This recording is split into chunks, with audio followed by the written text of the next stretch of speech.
In Iraq, no celebrations like with Saddam's execution, but no sympathy either. They had become footnotes, their deaths administrative matters handled discreetly. Among expatriates, reactions were mixed. Some mourned them as links to a lost era. Others saw their suffering as insufficient justice. Most had simply moved on. The international community largely ignored their passing. Major news outlets gave brief mention, if any. The women, once tracked by satellites and pursued by investigators, died without anyone particularly noticing. Their deaths marked an era's end. With them died the last direct links to Saddam's inner circle, whatever secrets they held about hidden assets and the regime's workings. But perhaps most tragic was what happened to the family afterward. Children and grandchildren were left more vulnerable without even the minimal protection the widow's presence had provided. Even after their deaths, the story continues. The Hussein family's third generation still pays for the sins of the first. The curse proving genuinely generational. Raghad and Rana, Sajida's daughters, remain in Jordan, their situation increasingly precarious. Both in their 50s, their entire adult lives have been spent in exile. They've watched their children grow stateless. Opportunities vanish, living under constant surveillance. Raghad's attempts to rehabilitate the family name through interviews portraying her father as misunderstood have only increased their isolation. Her inclusion on wanted lists means she can never leave Jordan. The grandchildren's attempts at normal lives have met mixed success. Some immigrated to where the Hussein name carries less weight, Yemen, Sudan, but live in constant fear of discovery. Others remain trapped in Jordan, unable to work legally, unable to travel, existing in legal limbo. Their children, Saddam's great-grandchildren, are born into the same stateless existence, the curse extending to a fourth generation with no memory of Iraq, but unable to escape its shadow. Financial desperation continues.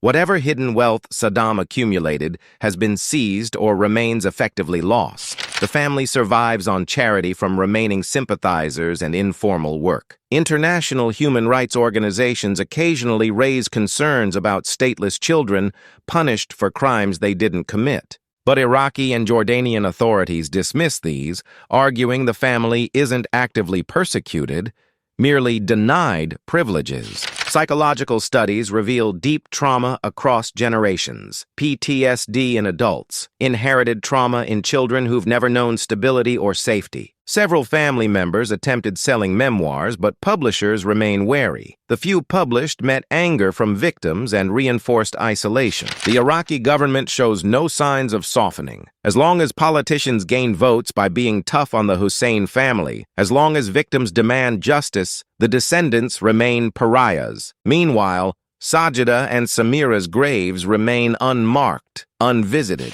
No family can safely pay respects. They lie in foreign soil, burial sites secret even from their children. The complete destruction of Saddam's family serves as history's warning about absolute power's ultimate price. Not just the dictator pays, but generations become collateral damage in history's judgment. The story of Sajida Talfa and Samira Shahbandar is ultimately a tragedy of an entire system that elevated them impossibly high, then destroyed them utterly. Marrying Saddam, remaining through decades of brutality, benefiting from a regime built on fear. Whether they had real alternatives in Saddam's Iraq, where opposition meant death, remains debatable. But they paid an unimaginable price.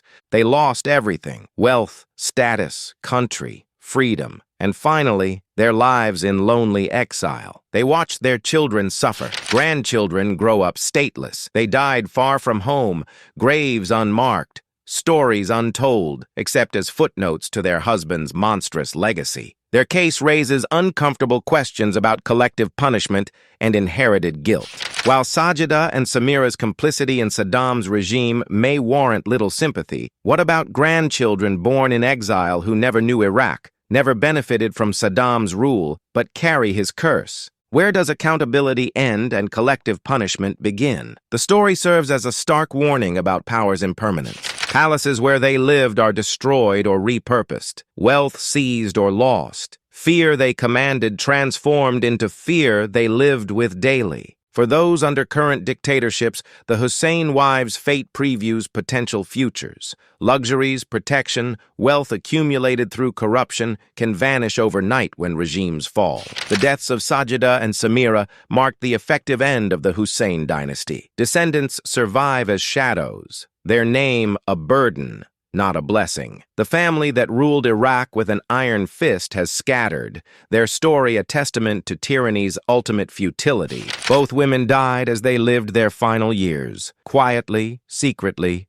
forgotten. Complex, tragic stories reduced to footnotes, cautionary tales about proximity to power. They were dictators' wives, mothers to murdered sons, grandmothers to stateless children. Ultimately, casualties of history they helped write but couldn't escape. All that remains are unmarked graves and descendants carrying an unspeakable name. This was their brutal fate after Saddam's execution. Not dramatic endings, but slow destruction. Not martyrdom, but marginalization. Not even the dignity of being remembered as individuals, rather than extensions of their infamous husband. Their fate stands as history's harsh warning. Those who rise through violence and oppression will fall into darkness and disgrace. And they will not fall alone. If this story moved you, please take a moment to like and subscribe to our channel so you never miss more compelling and untold stories from history.